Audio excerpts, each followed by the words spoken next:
Start right now. Good afternoon from New York. My name is Bob Linden, and I'd like to welcome each of you to today's webinar, which is entitled Why and How to Benchmark Your Agency, Proven Practice for Gaining Performance Improving Insights. Benchmarking is a method used to discover all types of best practices to support continuous improvement that will give you an edge over your industry peers.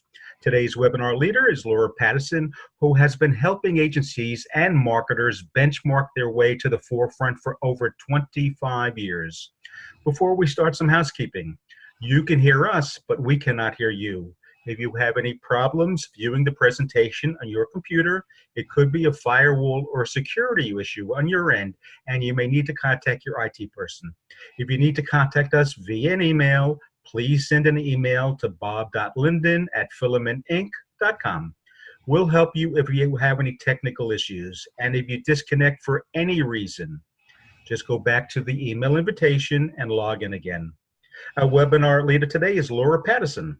Laura began her 25-plus year career in sales and had the great fortune of working across functions spanning customer relationship management and marketing with a capital M. Today, she is the helm of Vision Edge Marketing, which was founded in 1999 and is recognized as one of the pioneers and authorities in the marketing performance management discipline. Vision Edge Marketing specializes in helping companies apply data, metrics, and proven best-in-class practices to improve marketing effectiveness, deliver business impact, and enable better business decision-making. At the end of the webinar, we'll have a few minutes for questions. However, please feel free to send us your questions as we go through this session. We encourage everyone to tweet, and our hashtag is FilamentWebClinics. Laura has graciously agreed to make her presentation available to all attendees, and you can receive a copy by emailing her at the address you should be able to see right now. And now, please welcome from Austin, Texas, Laura Patterson. Bob, thank you so much for having me. I'm really excited to be with all of you. And you know, benchmarking is not a very glamorous topic, but it's a really important topic. And we have a lot of folks attending. Many of you, the folks are inside agencies, but we also have some folks that are on the client side as well, inside companies. And so I'm going to try to make sure this presentation serves as an umbrella and resonates with everyone that's listening in today. So I want to be sure that we cover three things in our time together. Number one, I want to tie benchmarking to what is right now one of the most important mandates being pushed by the leadership team, and that is organic growth. And then we'll jump right into benchmarking, why you do it, what it is, who you benchmark with, how do you get it done, and then lastly we'll have time for Q&A. Just very, very briefly, you can always check us out at visionedgemarketing.com, but this is our passion, is helping companies use analytics, process, measurement, and strategy really to be able to accelerate growth, create customer value, and improve business performance. And we have the distinct pleasure and privilege of working with many companies all over the globe. And so with that in mind, let's talk a little bit about this growth mandate. You might have been reading a little bit about it. In fact, we have an article that has come out on growth is today's prime directive, and you might find that to be useful. But companies are really spending some time right now revisiting their growth strategies, and it has a lot to do with the structural shifts that are occurring as a result of new technologies, changing regulations, and evolving customer needs. As you all know, we are in the age of the empowered customer, and so that has a lot of implications. It's going to have some implications to your benchmarking as well. KPMG did a study not very long ago, and out of that study came this quote: growth is extremely challenging, and the majority of organizations are really unable to achieve or sustain their growth ambitions. And that's really critical to today's conversation. It's especially difficult for those of us who are trying to focus on organic growth. So as you probably know, we've had the M&A frenzy of the last few years. And I'm sure seeing that occur on the agency side as well with consolidations. But John Cummings did some research on why it's so important to focus on organic growth. And he found that there are companies who are very efficient at organic growth. And that's the ability to drive business through your own services and your own activity. And what he found is companies who do this well see a 20 to 28% total shareholder return and 13% revenue growth. Now, that may or may not seem very high to you, but if you put that in the context of M&A, it's a significant difference, because for folks who predominantly are efficient at growth through an M&A, they only see shareholder returns of about 13 to 15% and 8% revenue growth. So this distinction's really important, and it's going to tie into what you're going to try to do as a result of benchmarking, which is figure out the best ways to grow organically and meet the needs of your customers. So we live in pretty interesting times. I think all of us that are in business would agree with that. And here's the study that just came out a few weeks ago. This is from Forrester, and it's predominantly around the U.S. marketing technology and services outlook. But they did this study, and they said, hey, by 2022, CMOs in the U.S. will spend over $122 billion on investments in marketing technology and services. I mean, it's mind-boggling to think about how much money is going to be spent over the next 4 or 5 years. And so if you consider that, and what that means, it means that spending with traditional media agencies is going to decline. And they actually say that outright in the study. So those of you that are sitting in the audience right now, the CMOs and marketing VPs that are listening, and where your dollars are going, and those of you on the agency side, what the implications are then is, well, where will this money be going? Well, they're going to be using this money to build better customer experiences. So anything we do today has to, in some way or another, enhance the customer experience. And that's an important aspect of benchmarking. It also is going to automation. More and more processes are being automated. So how do you know which processes to automate and at what point you are excelling with your processes? Another really important and valuable aspect of benchmarking.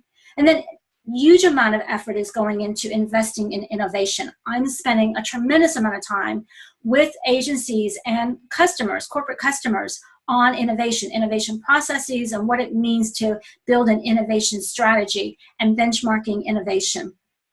And then supporting more forms of mobile engagement. So these are the things that we're seeing and that are being talked about right now. And so if you're going to be in this environment, how do you survive and thrive? How do you grow? And so in every environment, we know that every organization has to be able to adapt and deliver more, faster, better, and less expensively. Well, how do you do that? Because it is about continuous improvement, and that is the real focus of benchmarking, is to address continuous improvement. So to grow organically, you need to constantly appraise and improve your capabilities and your processes. So welcome to the world of benchmarking.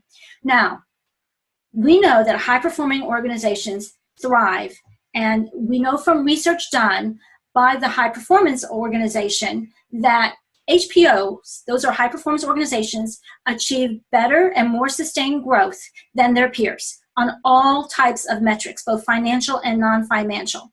I want to share with you what they do, because I think this will lay the foundation as we get deeper into benchmarking. So they, first of all, use a lot of cross-functional collaboration. I think you already know that. And that includes how do we improve the collaboration inside our organization, but also across our organization, and for agencies include our customers and our clients in that collaboration. And for those of us on the corporate side, how do we include agencies in the work that we're doing right from the get-go? So we don't really see them at the end of the process, but we include them right from the front end. So aligning strategy, processes, and people is another key characteristic. They are building for the long term. Everything they're doing, they're thinking beyond the now horizon. They use financial and non-financial data to drive improvement, and that comes from the work they do in benchmarking. They are growth processes oriented. I'm going to spend some more time on that because that's really, for those of you listening today, where you probably want to make your first attempts at benchmarking if it's new to you. They encourage continuous innovation, and they work on how to improve or reinvent their core capabilities. All that, again, is done through benchmarking. They're adaptive, and they employ performance-based metrics, which is, of course, one of my personal favorites. So with that in mind, let's talk about benchmarking as a way to create a competitive advantage. And the real purpose of benchmarking is to gain insights. It's to be able to look at what your company is doing and how companies who really excel, what they are doing and how you can leverage those best practices. So it's gaining insights into where you're excelling against your competition, where you are falling behind, and which areas are worth further investment. The key here, though, isn't that you're not really doing competitive research. This isn't about going out and doing research about your competitors or what your competitors are doing. This is about finding an organization that is best in class, who truly excels in the area that you want to improve, and learning what they're doing, how they're doing it, and what you can do to do it as well. So just a moment, let's talk about where benchmarking comes from. So it all began in the 70s. Here we are in 2017, and kind of benchmarking has gone in ways of favor, but it began in the 70s because Xerox was facing very fierce competition from the Japanese. And so they really needed to figure out how to be more successful. And after Xerox began to put benchmarking practices in place, it spread throughout the industrial sector, mostly focused on financial and manufacturing processes. But in time, it has evolved to be far more prevalent in all kinds of industries, especially in professional services environments, because that's where processes now are really, really important, especially as we are doing so much more knowledge work. So today we use benchmarking to identify what is the best performance currently being achieved, with the idea that we want to focus on growth, customer or client value, and performance improvement. Okay, so there's 5 basic stages of benchmarking. We're going to talk about each one of those and how you might incorporate them, but I think it's really important that you know what the stages are. So before you can do benchmarking, you got to know your current state. That's the first thing. Where are you today? So going out and doing a bunch of research, but not knowing your current state is going to put you down the rabbit hole. You need a really good project plan. And a lot of folks don't necessarily know how to do that. So tap people who know how to do benchmarking. Deployment, okay? There's various ways to deploy, and we will spend a little time on that. And then analysis, you get your data back. What's the analysis? What does it mean? What are the implications to your agency, to your organization, and what's your action plan? Because if you're going to do all the work associated with benchmarking, but not then do anything with it, it's all for naught. So you really want to have in your mind an action plan. Okay, so it's about really looking below the surface. And there are 3 key areas that people tend to benchmark. One is operational. This is everything around staffing and productivity, office flow, workflow, analysis of procedures, things like that, very operationally oriented. Performance, there's a lot of work done on benchmarking around performance, how to assess your performance, how to set up the right metrics, what kind of metrics to use, and then processes, which is anything around processes that will help you put in best practices. My recommendation is that we focus on processes, because all organizations run on processes. And this is especially true of agencies and marketing functions. So processes is one of the 4 pillars of high-performance organizations. It's a good reason to start it. And on an average performing company that moves to the top quartile of performance of a process can see their profits increase by 3 to 4%, right, of revenue. So it's helpful to think about processes in 2 groups. And we like this way of looking at it. Growth-oriented processes, those are processes that you used to drive revenue by acquiring, keeping, and growing the value of customers. These are externally oriented processes. And if you recall, just a few minutes ago when we're talking about what's happening right now in terms of the role of the empowered customer, growth processes are really, really critical and can give you a significant competitive advantage. Then our operational processes. These are the things to improve profit and margin and reduce costs and increase efficiencies. They're internally oriented. What we know from the work that we have been doing for many, many years is that there are a lot of broken processes inside many organizations, and especially inside agencies. We're finding that regardless of size, billings, clients, customers, niche, maturity, there are a lot of broken processes. And how do you know if you have some? Well, you see these things. You begin to see profit margins erode. You see lower product adoption or service adoption. You start to see share of wallet expansion decline. The culture can be an indicator. High turnover and burnout by employees. High churn by clients and customers, and then strategic drift. Is that what we call it, strategic drift? These are indications that you might have some processes that need to be revisited. Because when you have processes and the skills associated with those processes out of sync, or they're not effective, or they're very inefficient, then that kind of leads to some problems. What you see is duplication of effort. So that's expensive, and it also creates bad customer experiences. You see increased costs, and that's something customers don't want to pay for. You see increased routings and reviews, more approval process. Things get slowed down as we go through having to have more routing and more approvals. Decreases in quality, and of course, lower client and customer satisfaction. And then lastly, you kind of fall behind the curve of market effectiveness. So benchmarking will help you identify and understand and adapt outstanding practices to address broken processes. Then if you do it right, then you can excel, you can innovate, you can grow. So there's 3 key decisions you have to make if you're going to go down the path of doing benchmarking. 1, what to benchmark. You want to benchmark for the purpose of figuring out what is the standard for the best. So if you know your current state, what's the standard for the best, and then insight in how to actually achieve that excellence. So you want to get both of those out of your benchmark effort.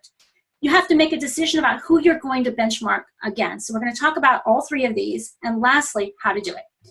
So step 1, what to benchmark and the benchmark team. Our recommendation is start with growth and revenue processes and the skills that will make a material difference to your customers, not to your agency, not to your function, but to your customers. So that's the first place to start. Engage the owner of the process. So someone owns that process in your organization. They may not lead the benchmark effort, but they need to be incorporated into the process. If you don't have a process owner, that's a red flag. So the first thing you need to do is make sure you get a process owner established. Then include anyone and everyone inside the organization that's going to be most affected by this process. Odds are it's going to go across functions. So you want to build your team cross-functionally. Remember, high-performance organizations have cross-function collaboration. Establish a lead for your project right out of the gate. And then start with these growth processes. Why? Because I want to share with you some research that was done by Christine Moorman and her colleagues. We have found that if you start with growth processes, you will see huge improvements in customer relationship and financial performance, both. And they found that those folks who addressed growth-oriented processes demonstrated a 1 year ahead positive impact on return on assets and stock returns, compared to the folks who either tried to do cost processes first or tried to do both. Those folks had insignificant impact on financial and customer relationship performance. So don't try to boil the ocean and do both at the same time. Focus on a growth process first. Okay, so the questions you're going to think about, what would we focus on? So I'm going to make some suggestions. Maybe start with these as a straw man, and maybe that will prime your pump. So if you're listening in and you're on the agency side, you might want to focus on your planning process, the planning process with your customers. You might want to focus on how you get market, customer, competitive intelligence for both your agency and for your customers, because many of the agencies we work with do competitive and customer and market intelligence as part of their fulfillment of the service. Business development, how do you acquire the work? Workflow, anything you're doing with the work associated with your clients, whether that's scoping, initiating, planning, strategy, research, conception, creation, presentation, revisions, all of that, whether that's by client type or by project type. Your creative, how your creative and production teams actually do the work, perform the work, and then how it's delivered, how you manage the client relationship and delivery of the work. And then lastly, your systems and tools. So these would be things, if you're on the agency side, that you might say, okay, which of these things might be a good starting point, or any of these things, if not these, what might be. If you're on the corporate marketing side, your focus again might be on planning, processes, and skills. We find planning is a huge challenge for both sides of the house. And we're not talking about executional plans. We're talking about planning with a capital P at the very top and making sure that there's clarity around how those plans are going to drive a business outcome, get the right performance results, whether that's for the company or for the client. Upstream marketing. So what's going on right now that we see is that many marketing organizations have become very efficient at the downstream, which is all around lead gen. But they are starting to fall very far behind in the upstream, which focuses on segmentation, personas, back to competitive intelligence, customer insights, product development and innovation, and performance measurement and management. But on the downstream, there are things that we are seeing are worth benchmarking, like channel and touch point management, marketing communication, lead gen and ABM, and of course, automation and technology. So the key is to figure out where your gaps are. So how would you know? We recommend you start digging into customer feedback and your listening, your social media listening. Where are you seeing those glitches? When you're having debriefings after customer or client projects, what are you hearing? When you're on the corporate side, what are you hearing in ops reviews? If you're on the agency side, what are you hearing in client reviews? You want to analyze how you're producing value, and are you seeing the value going up that you're generating for the organization? And then looking at lost clients and customers and what those losses were. Win-loss analysis is a great way to begin to help you decide where to pinpoint your benchmark efforts. Okay, so now we're ready to talk about who do you benchmark against? Remember, we're not talking about competitive research here. We're talking about benchmarking. And so when you're talking about benchmarking, you need an external reference point, someone who represents the standard. So you are looking for making it some decisions like inside or outside. Is it going to be, if you're a large, huge global concern, maybe there is an entity within the organization that is setting the standard. We find for most agencies and most companies, though, it's outside. And so then the question becomes, is it someone else in our industry or not? And then lastly, do we want to benchmark against one or against many? We recommend that you choose at least one organization that has a reputation for excellence in the area that you want to benchmark. Start with one. An organization that you believe serves as the standard for both the way the process is run and the results that are produced from that process. Then select that organization who's had a similar problem, then who came up with a specific solution, and then has a solution that you can adapt. You're looking for how to understand the tangible value-adding results that they are willing to share. They've got to be willing to share, so that's going to be something important. And that's why it's worth looking outside your own industry. So be able to answer this question for them, because for them to participate, you have to give them something in return. What is in it for them? What insight are you going to be able to give them that will help them, that will inspire them to participate in this benchmark study with you? Okay, so now we're on to step 3, which is how will you conduct the study? There are 3 primary options or methods for conducting the study. The first is you join an organization that regularly conducts a benchmarking study. That's the easiest thing to do, because doing your own study is really a huge undertaking. benchmarking is not a silver bullet, but it can be really, really helpful. And so if you're, many of you belong to some kind of association or organization, or belong to have analyst subscriptions, find out if they conduct a benchmarking study. Sometimes universities are conducting benchmark studies, so those are some options. The reason to do that is you can gain some expertise into benchmarking. It may not be your priority process or skills. That could be a challenge. So you really need to find one that's going to match with what you're trying to do. And it may not have the opportunity to let you provide questions. So those are the drawbacks, the pros and cons of joining a study. So if you have some very specific questions that you want to ask, that you need to find out if the study is willing to incorporate those. The second option is join forces with others. So if you're an agency, for example, finding agencies potentially in other cities that you don't directly compete with that might be willing to do a benchmark study. If you're inside a corporation, finding some folks that would be willing to join forces with you, so that are all interested in the same process. So the value of that is it spreads the costs, but the downside is it can have potentially less control. And it's really, really important to have clarity around who's going to own this project, or it will fall apart if you try to join forces and there's no clear ownership around project management. And of course, the very last option is do it yourself. Do it yourself, you have all the control.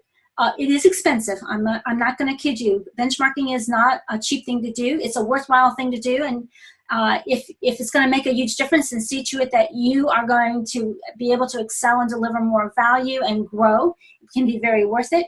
The other side question you have to ask is, do we truly have the expertise to do this on our own?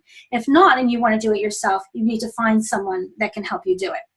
All right, so remember I said the very first thing is to assess your current state.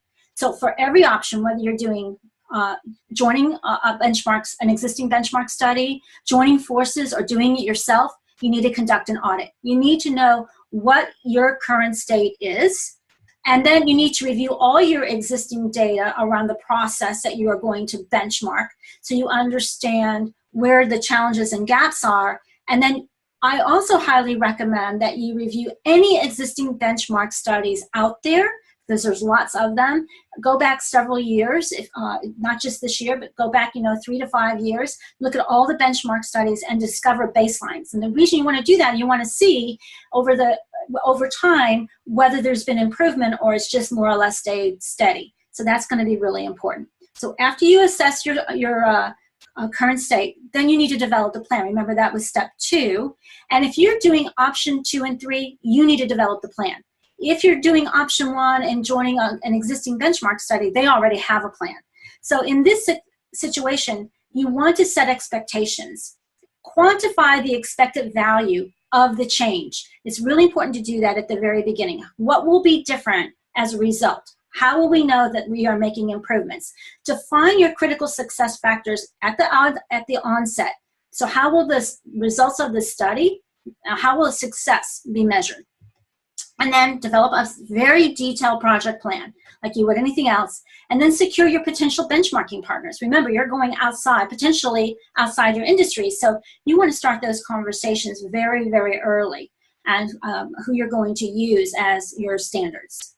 Okay, now you're into deployment. You've gone down the path. You said, look, we're not going to join in with an existing benchmark study. We're either going to do this on our own, or we're going to form our own sort of coalition, and so we need to deploy. Okay, the questions that you construct are vital. This is what you are, if you don't get this part right, it will all be a waste. So you want to construct really good questions, look for the nuances and the differences between what they do and what you do. That is the point of this work. The differences between what you do and what they do. Now, I know particularly that many of the folks on the agency side probably are used to doing market research, whereas many of our folks on the corporate side that are listening today may not do or have market research or research skills right inside their function. So if you can, tap your own. If not, look outside. Again, this is really an important step. So you want to ask how they accelerate the ability to gain and adapt to the customer, to the market, to competitive insights. That could be a really good set of questions. How they attract and retain best customers or clients and employees. How they test or launch new offerings. These are kinds of things you might want to try to tease out in those nuances, depending on what you're choosing. How they develop their talent or their skills roadmap, how they are quickly respond to changes in customer or client requirements, and how they onboard new clients and customers. This is all, we're finding a lot of folks are having challenges right here, is in this onboarding process. And how also they onboard new employees, and those are actually kind of related. And how they track customer needs and wants. So these are examples of things that the work that we have done. These are some of the things that our customers have asked us to benchmark. So these are very common things we are typically doing. And then one last one is identifying growth opportunities and deciding and deploying new technologies. So most of the benchmark studies that we have conducted on behalf of our customers fall into one of these kinds of questions. All right, so now you're still in deployment, right? And you're making that decision on how you're going to deploy, focusing in on the questions, and think through how you're going, what you're trying to accomplish. Remember I said in the very beginning, know what success looks like and what you're trying to change. So is it about customer satisfaction? Is it about acquisition or retention? Be clear in your mind. Is it about market share growth? Is it about sales revenue growth? Because they're not necessarily the same thing. You can grow sales revenue, but not necessarily see significant improvements in market share. Or is it about share of wallet growth? It's really important to know what you hope the change will result in for your organization. If you don't have the experience to do the question design, then get help, because again, this is that critical juncture in terms of determining success. Okay, you've gone off, you've deployed, you've got your results, you've done it yourself, you're in this coalition, you want to analyze your findings. Remember, you are comparing the findings against your current state. That's the key message here. So as you're analyzing the results, it's always in the context of your current state. So if you don't know your current state, then the data you're going to get isn't going to be very helpful, because the storyboard that you're going to create, and for my agency friends, I know you understand what I mean by the storyboard, and the data visualization you're going to create is going to be within the context of your current state and how big is the gap. So you're going to identify your gaps, determine the delta, determine the underlying drivers of how the benchmark is achieved. Remember, it's not just understanding what is the benchmark, but actually digging in when you're working with the benchmark company into what they did, how they did it, how they got there, so that you can really nail down those drivers. Okay. Once you have done the analysis, remember I said it's all for naught if you don't actually have a plan of action. So you want to decide what you are going to do to decrease the gap and achieve results. So it's really important to have an action plan and to communicate to everybody in the organization what that action plan is going to be. It needs to be very, very specific. And it cannot just be global in nature. It has to have very specific milestones and how you're going to do it, how you're going to measure your progress, how you're going to communicate your progress. And remember that benchmark team we talked about right at the very beginning, and that you have a process owner. You want to be able to make sure the process owner is involved, intimately involved in putting together the action plan and that cross-functional team. So we know that this is about change, right? And you know how hard change is. And so the key here is, in addition to having your action plan, is having your change management plan to go with it. And that means, how is the leadership part of the organization going to help set the tone to get everyone to on board with the change, and how you're going to keep the momentum. And if you're working processes, that it's easy to fall back on what you know how to do than it is to do something new. Especially if it was adequate, it worked, it got things done. So it's really important in the action plan that you also address what's going to happen when people revert. How are you going to handle backsliding? Because that's that can happen a lot. And so these are the important components. Decide what you're going to do to decrease the gap and achieve results. Decide how you're going to manage and communicate the change, and then what you're going to put in place to help reduce backsliding. So those are some of the key things to think about in your action plan. So we've been talking about benchmarking. I've suggested you focus on processes, and I have suggested that you focus on growth processes first, and those growth processes that are affecting your customers. We've talked about the fact that you want to tie what you're doing back to customers, right? That's really what you want to do, is think through how this is going to help improve customer experience, customer satisfaction, customer retention, customer acquisition, those types of things. And as we begin to kind of move through the end here, this is really hard work. I'm not going to lie to you. I don't want to tell you that this is like a walk in the park. It is hard work, but it is very worthwhile work. And in order to do it well, you need to have the right culture. It needs to be a culture of growth, a culture that's about performance excellence, and a culture that is about being customer-centric. If you don't have these three things, a culture of growth, a culture of performance excellence, and a customer-centric culture, my recommendation would be pass on benchmarking, put your energy into something else. Also, this is not a one-time endeavor, not a one and done. You don't just go off and do benchmarking and then say, oh, well, we did that, now we can stop what we're doing. Really, in order to be successful, you want to have a cadence of benchmarking. And so whether that is, and over time, remember, you probably will add another process or another aspect, whether that's operational in nature or performance oriented in nature, to your benchmark.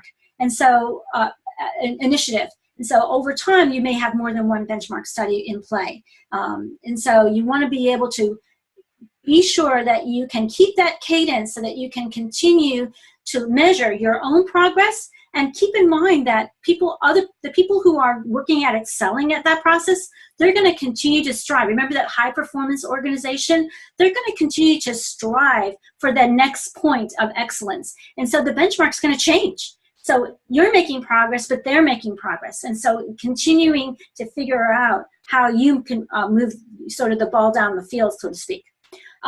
It really requires quality data. I'm just going to tell you that right now.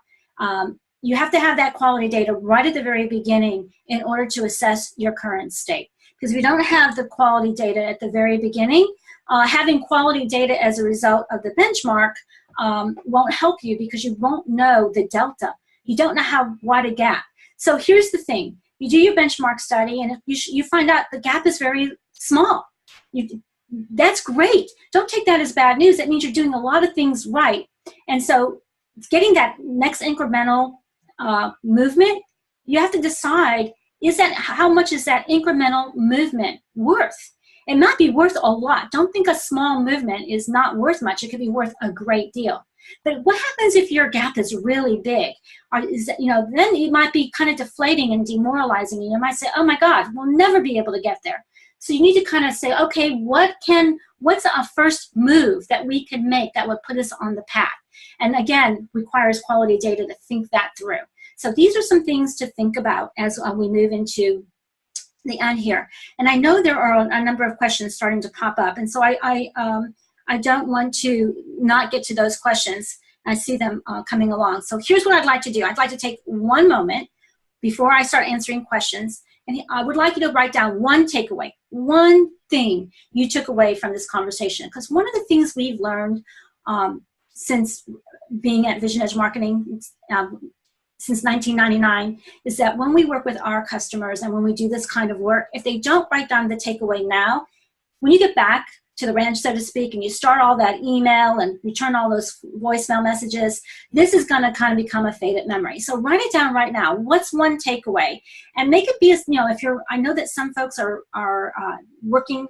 joining us and they are in a team environment, which is awesome, listening together, but write your own takeaway so that you can then share them. So let me give you a moment to do that.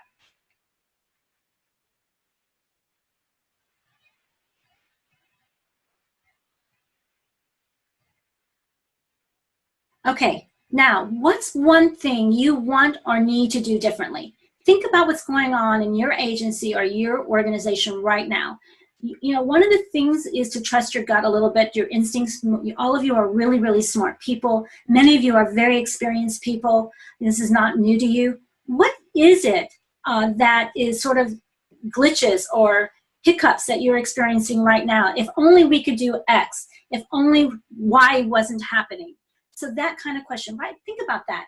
Off the top of your head, we find that often that very first thought is really on the money. So take a moment, write down one thing you think your organization wants to do or needs to do differently that would move the needle with customers. It would move the needle with customer experience, it would move the needle with customer satisfaction, it would move the needle with expanding share of wallet within the customers, it would move the needle with customer retention, it would move the needle with customer acquisition. So think about one of those 5 things, pick one, can't do them all. You may have more than one, but write it down. And then again, my recommendation would be is find a moment before the end of this week, whether that's in the break room or the lunch room or over a coffee break or wine, and talk about what you guys wrote down, because that will give you some insight onto where we should begin to think about. The next thing I would like you to take one moment to write down is your first next step. Some of our folks say our first next step is to have a meeting about this. That's fine. That's a good next step. But I'd like you to go one step beyond that if that's your first next step, is have a meeting. Because having a meeting is good, but what would come next? So is it looking at your data? Is it having a conversation with some key customers? Is it having a look at conducting some win-loss analysis? Something like that would be helpful. Is it looking at, listening for social media and getting some social media input that would be useful? So write down what would be a good next step. Okay, so we're winding down here. And yes, to Bob's point, we welcome you to stay in touch with us. You're welcome to reach out to me directly. We'll put this presentation on our website, visionedgemarketing.com.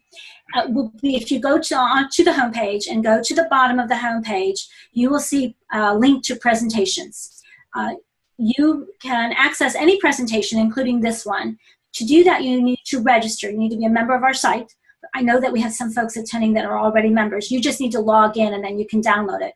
For those of you who will be new to our site, just hit the login button to register, and then you can download. You'll probably get a note from someone on our team, probably Molly, acknowledging your visit and thanking you, and then you can download this deck.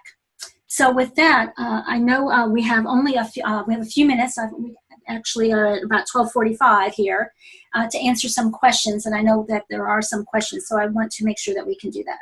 All right, we are getting questions. First, Laura, that was a great oversight and primer on benchmarking. Great job. I am getting email. People might have signed on late. They're asking, will a PDF of today's presentation be made available? And the answer is, if you send Laura an email, and you can see her email address under Stay in Touch, she will send you a PDF of her presentation.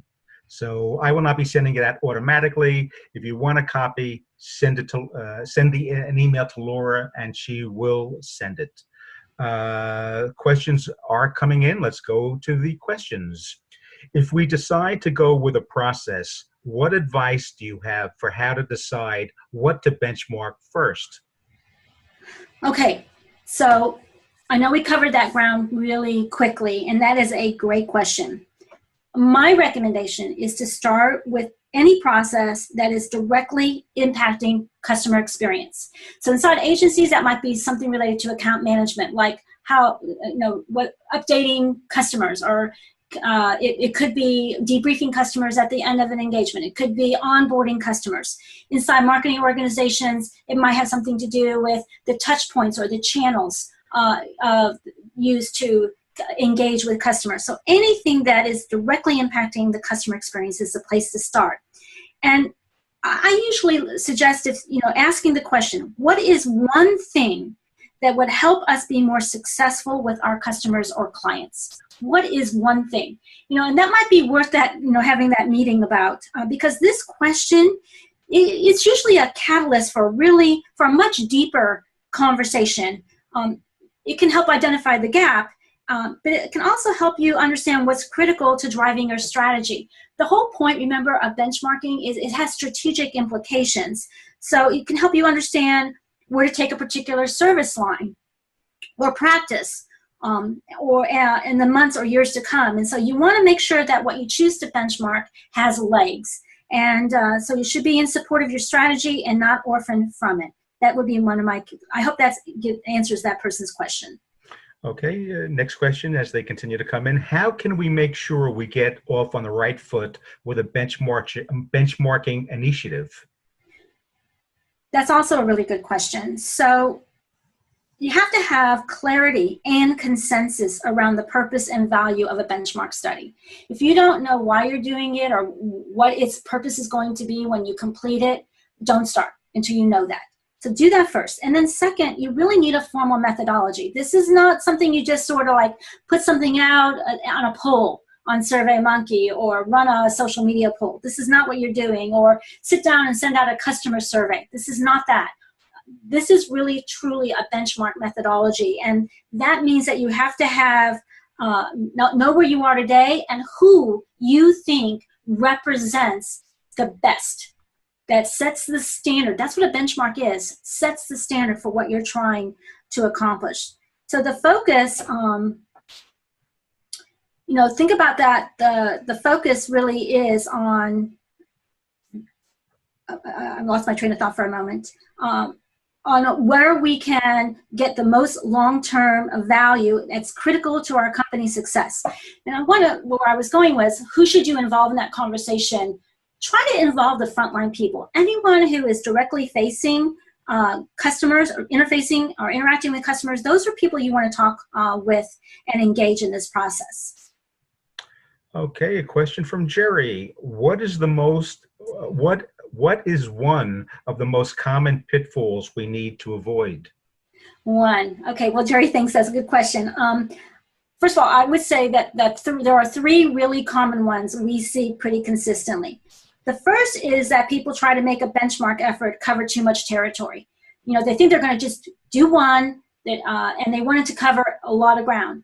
Odds are that when you pick who you're going to benchmark against, that there are going to be different companies that set the standard for different processes. So it's really difficult to have a benchmark study cover that much ground. So I know you want to get as much as you possibly can with, capture as many butterflies in the net at once as you can, so to speak, but really try to keep it very focused. Less is more, especially if it's your first effort. The second pitfall we see is skipping steps or trying to shortcut the process. Follow the methodology. Get help if you don't know what the methodology is, and follow it, especially if it's the first one. And lastly is this notion of one and done. Oh, we did it. We're done. Remember, benchmarking is part of that continuous improvement process that characterizes those high-performance organizations. It's not a single-point project. It's something that becomes part of the DNA of your organization. And it's important to kind of incorporate it into your annual planning and budgeting. All right, someone just asked, with all the data that you showed on your slides, will a PDF be going out today if they send you an email? Yes, and you probably can, I don't know if Molly's already posted it, you can check online and see if the presentation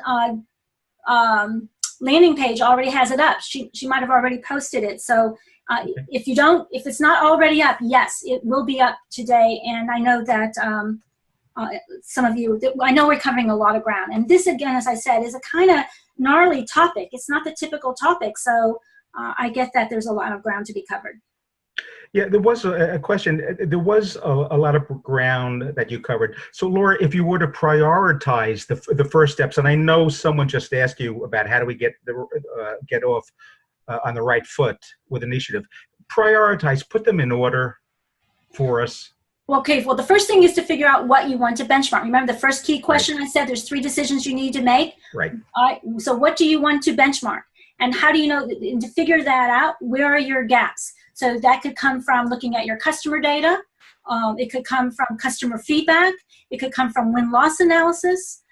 It could come from any variety of ways. But you got to figure out what the gap is. And then you got to identify who's doing that well.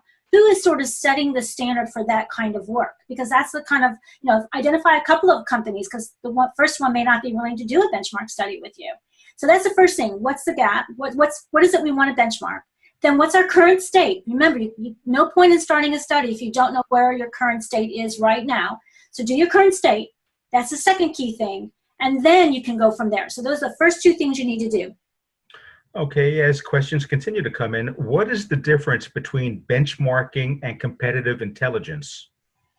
Oh, great. All right. So they are similar, but they are distinctly unique. So benchmarking is about focusing on best practices. It's about understanding what the best is, what excellence is, and figuring out how you can achieve that. You probably are not going to benchmark against a competitor because they're probably not going to be willing to be a part of that process. Benchmarking is about striving for excellence. It's about gaining insight into how to create a competitive advantage.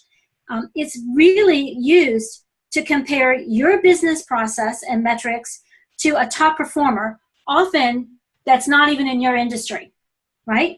But competitive research or competitive intelligence is really about looking for strengths and weaknesses in their organization and in yours, right? That's really what that is. And it's not really about understanding what the best is. It's just looking for where do we excel, where they fail, and vice versa, and how can we use that in the marketplace to our advantage. So both take expertise and money, but they are definitely different.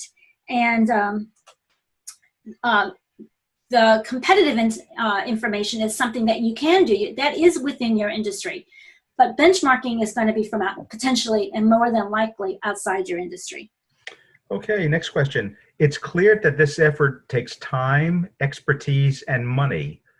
What will be the immediate benefits? You're right. Benchmarking takes time, expertise, and money. You figured that one out. You're exactly right. I guess if you want to understand what a best practice is and incorporate that into your organization so that you can use it as a competitive advantage, then it's worth it. Remember, the whole reason you're doing this is so that you can create a competitive advantage and be able to say to customers and clients, we're the very best at this, right? And this is why that matters to you. And this is a distinct competence and a core capability in our organization. You're not going to get that anywhere else, right? Those are the kinds of things that you can say. You know, the point is, benchmarking is your path to staying relevant to your customers. It's your path to becoming the industry leader. If that's important to you, not from an ego perspective, but from a customer perspective, then it's worth doing. Okay, next question. How should we share the findings? Yes. So if you're going to go to the effort and you get the data and you do the analysis and then you stick that on a shelf, never to be seen again, I'll be disappointed in you. So yes, you should share the plan. You should share the findings, and it should be very open to what you're doing internally and why you're doing it. So once you have the plan for how you're going to address the gap, share that as well. So you want to share the findings, share the action plan. Remember what I've said, this is about change. So change management has got to be a key component. And remember also that it's hard to change. It's easy to fall back on things that are comfortable. And oftentimes what we're talking about here is stepping into the zone of discomfort. So change is really important. Positive reinforcement is really important. And what you're going to do when people backslide is really important. And remember, you can kill off a process, but that doesn't necessarily stop a backdoor. We see a lot of people who, use backdoor processes to do something. And so you want to, be aware of those backdoors. As you make the changes, communicate the changes that are being made and the value they're having. And, it's okay to talk about this even with clients and customers. We understand that this is an area that we have that is important to us and important to you that we want to excel at. It's okay to say that and let us know how we're doing. That's okay to ask for that, right? Because remember, you're doing something, you're choosing growth processes which are externally oriented, so it's going to have a customer value, and therefore it's okay to share that with them. So share it with customers, share it internally, and share how the changes are making a positive impact. All right. I'm glad we left time at the end for the questions you have answered. We've got first time. All of the questions have been asked and answered. So we thank you. Laura, that was terrific. Great job on benchmarking. I know there's a lot more to cover, but in an hour webinar, it's tough to do, but you did a great job. It's a start, in other words. And yes, questions still coming in on the PDF. Laura will be sending it out. We're ending a couple minutes early. No, I won't be sending it out. I won't be sending it out because I don't know who you are. No, Come to go to presentations, log in and download it, or send me an email. And Molly will tell you how to get it. So under the website, go down on the homepage, click on presentations, log in or register, download the deck. Okay, sounds good. Laura, thank you. We hope to see everyone on for our next webinar, which is this Friday, on how to get better creative using conflict with Luke Sullivan, who's a dynamic presenter, formerly GSD&M, Fallon, the Martin Agency, and so on. So we hope you'll join us. Laura, thanks again. We thank everyone for tuning in. And with that, have a great day, everyone. Bye-bye. Thanks for having me. Bye-bye. Bye, Laura. Bye-bye.